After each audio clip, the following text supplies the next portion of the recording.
Hi friends, అంతా ఎలా ఉన్నారు? ప్లీజ్ లైక్ చేసి సబ్స్క్రైబ్ చేసి సపోర్ట్ చేయండి. వ్యూస్ సబ్స్క్రైబర్స్ కూడా రావట్లేదండి. స్టోరీ చేయాలన్న ఇంట్రెస్ట్ కూడా ఉండట్లేదు. ప్లీజ్ కొంచెం ఛానల్ చెక్ చేసి సబ్స్క్రైబ్ చేయండి. మైరా అతని వంక చూసింది. అసలు నువ్వు ఈ ఫామ్ హౌస్కి ఎందుకు వచ్చావు అని అడిగింది.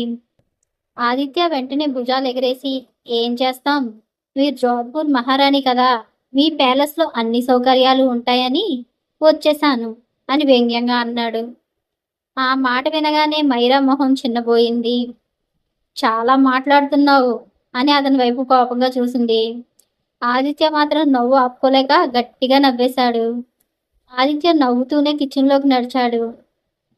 ఫ్రిడ్జ్ తెరిచి లోపల ఉన్న కూరగాయలు గుడ్లు చూసి, ఇవన్నీ ఉన్నాయి, అయినా ఆకలితో కూర్చున్నావా అని అడిగాడు.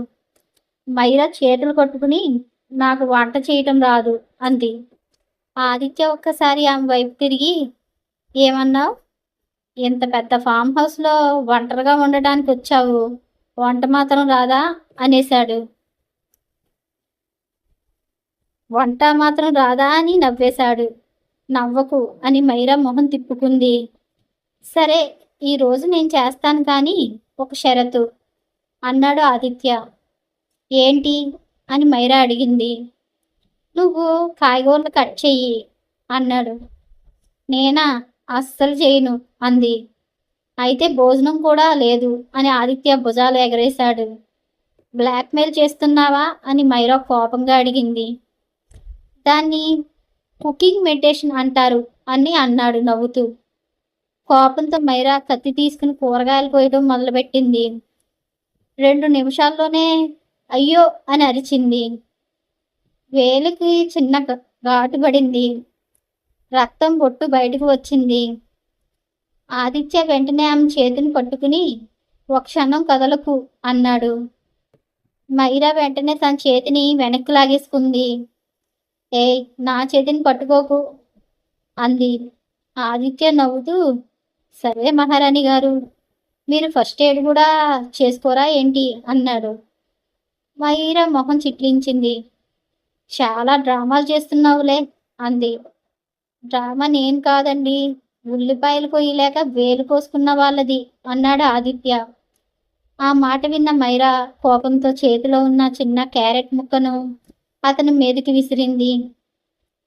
ఆదిత్య దాన్ని గాల్లోనే పట్టుకుని నోట్లో వేసుకున్నాడు. థ్యాంక్ యూ, స్నాక్స్ కూడా ఇచ్చారు అన్నాడు. మైరా కోపం ఆపుకోలేక, నవ్వు కూడా ఆపుకోలేక నవ్వబోయింది, కానీ వెంటనే నవ్వు ఆపుకుని మొహం తిప్పుకుంది. ఆదిత్య అది గమనించి చిన్నగా నవ్వుకున్నాడు. ఇద్దరూ తెలియకుండానే ఆ ఇంట్లో మొదటిసారి భయాన్ని మించిన ఒక ఆనందం, ఒక చిన్న నవ్వు శబ్దం వినిపిస్తుంది. ఇంకా అప్పుడే మైరా అతని వంక తెరిపారా చూసింది. గడ్డం పూర్తిగా పెరిగిపోయి కళ్ళ కింద నల్లటి వలయాలు స్పష్టంగా కనిపిస్తున్నాయి. నిన్ను చూస్తే నువ్వు చాలా రోజుల నుంచి సరిగ్గా భోంచేయనట్టు కనిపిస్తున్నావు అని మెల్లగా మైరా అంది. ఆదిత్య చిన్నగా నవ్వేశాడు. అవును మహారాణి గారు అన్నాడు. మీరు రాకముందరు ప్రతిరోజు టౌన్కి వెళ్ళి గ్రాసరీ ఫుడ్ అన్నీ తెచ్చుకుని తినేసేవాడిని. మీరు వచ్చాక కొంచెం భయపడ్డాను బయటికి రావటానికి. మీరు వచ్చిన తర్వాత బయటికి రావటానికి భయపడ్డాను. మీరు నన్ను చూసి అరిసేస్తారేమో, పోలీసులకి అప్పగిస్తారేమో అనిపించింది. అందుకనే బయటికి రాకుండా దాక్కుని ఉండేవాణ్ణి అన్నాడు.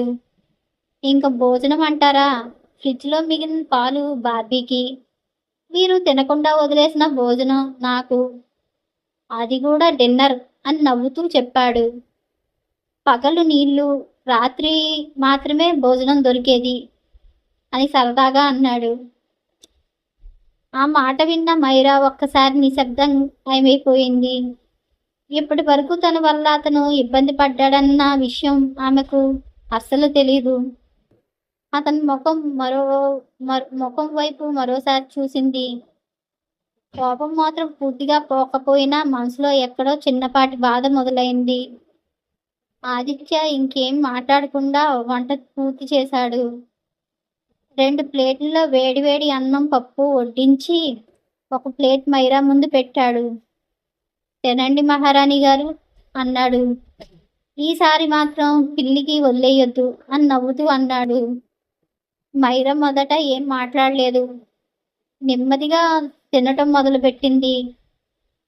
మొదట ఒక ముద్ద తింది, తర్వాత ఇంకో ముద్ద, తర్వాత ఇంకో ముద్ద.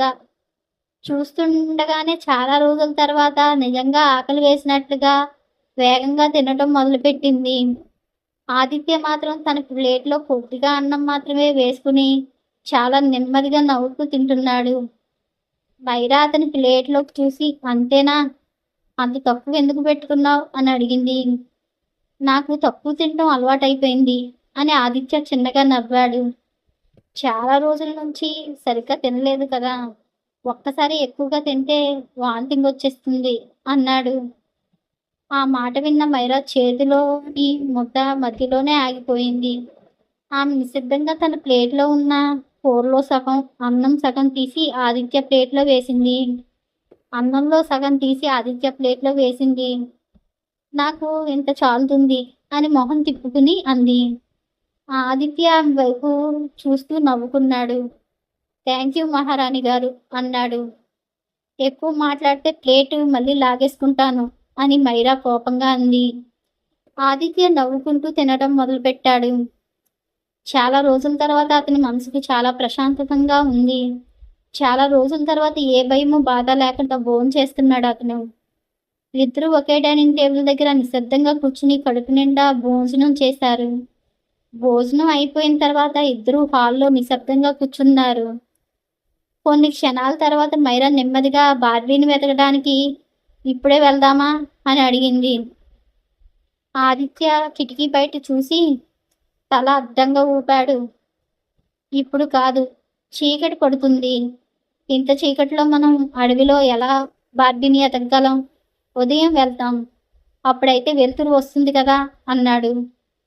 మైరా వెంటనే మొహం చిట్లించి, నీకు భయమా ఏంటి అని అంది. చిరునవ్వుతో ఆట పట్టించింది.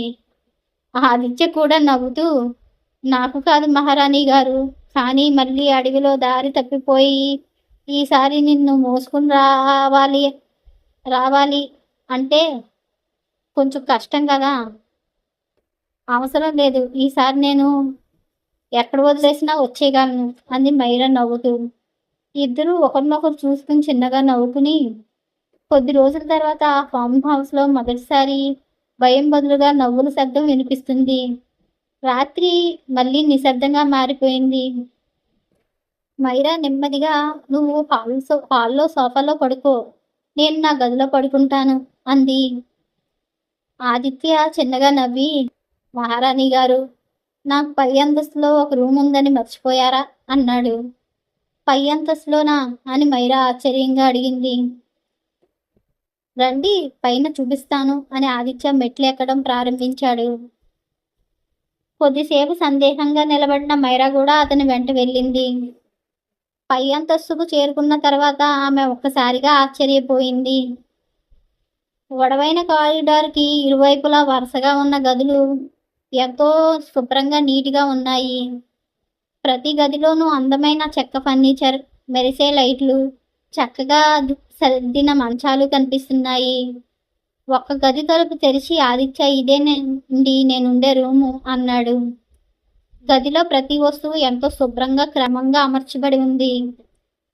బెడ్పై బెడ్షీటు, పుస్తకాల షెల్ఫ్లో అన్నీ సర్ది ఉన్నాయి. చిన్న టేబుల్, కిటికీ పక్కన ఉన్న కుర్చీ, అన్నీ అతను చాలా శ్రద్ధగా సర్దినట్లు కనిపిస్తుంది. కింద ఫామ్ హౌస్ కంటే పైన గదులే చాలా శుభ్రంగా, అందంగా, కొత్తగా ఉన్నాయి. ఇన్ని రోజులు ఫామ్ హౌస్లో ఉంటూ కూడా పై అంతస్తు ఇంత అందంగా ఉంటుందని మైరాకు ఒక్కసారి కూడా తెలీదు. ఆమె ఊహించుకోలేదు. అసలు నువ్వెందుకు ఫామ్ హౌస్కి వచ్చావు అని మైరా మళ్ళీ అడిగింది. ఆదిత్య కొద్దిసేపు మౌనంగా నిలబడ్డాడు. కిటికీ బయట చీకటి వైపు చూస్తూ లోతుగా ఊపిరి పీల్చుకున్నాడు. నేను ఒక బీటెక్ స్టూడెంట్ని, నేను ఒక టెక్ హ్యాకర్ని అని ప్రశాంతంగా అన్నాడు. ఒక కంపెనీలో ఒక పెద్ద హ్యాకింగ్ కేసులో పోలీసులు నన్ను అరెస్ట్ చేయవలసి ఉంది. పోలీసులు మా కోసం వెతకడం మొదలుపెట్టారు. పట్టుకోవడానికి చాలా దగ్గరగా వచ్చారు. అప్పుడే అక్కడి నుంచి పారిపోయి తప్పించుకొచ్చాను. అప్పటి నుంచి ఎవరికీ కనిపించకుండా, ఎవరికీ నా గురించి తెలియకుండా బతుకుతున్నాను. అందుకే అడవి మధ్యలో ఉన్న ఫామ్ హౌస్‌లో దాక్కున్నాను. ఇక్కడ ఇక్కడైతే ఎవరు ఇక్కడికి రారు కదా అనుకున్నాను. కానీ నువ్వొచ్చావు అని చిన్నగా నవ్వాడు.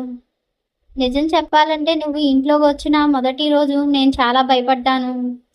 నేను దొరికిపోతానేమో, పోలీసులొచ్చి నన్ను పట్టుకుంటారేమో, నన్ను వెతుక్కుంటూ వచ్చారేమో అనుకున్నాను. కానీ తర్వాత నువ్వు కూడా ఎవరికో దూరంగా ఒంటరిగా బతకడానికి ఇక్కడికొచ్చావని నాకు అర్థమైంది.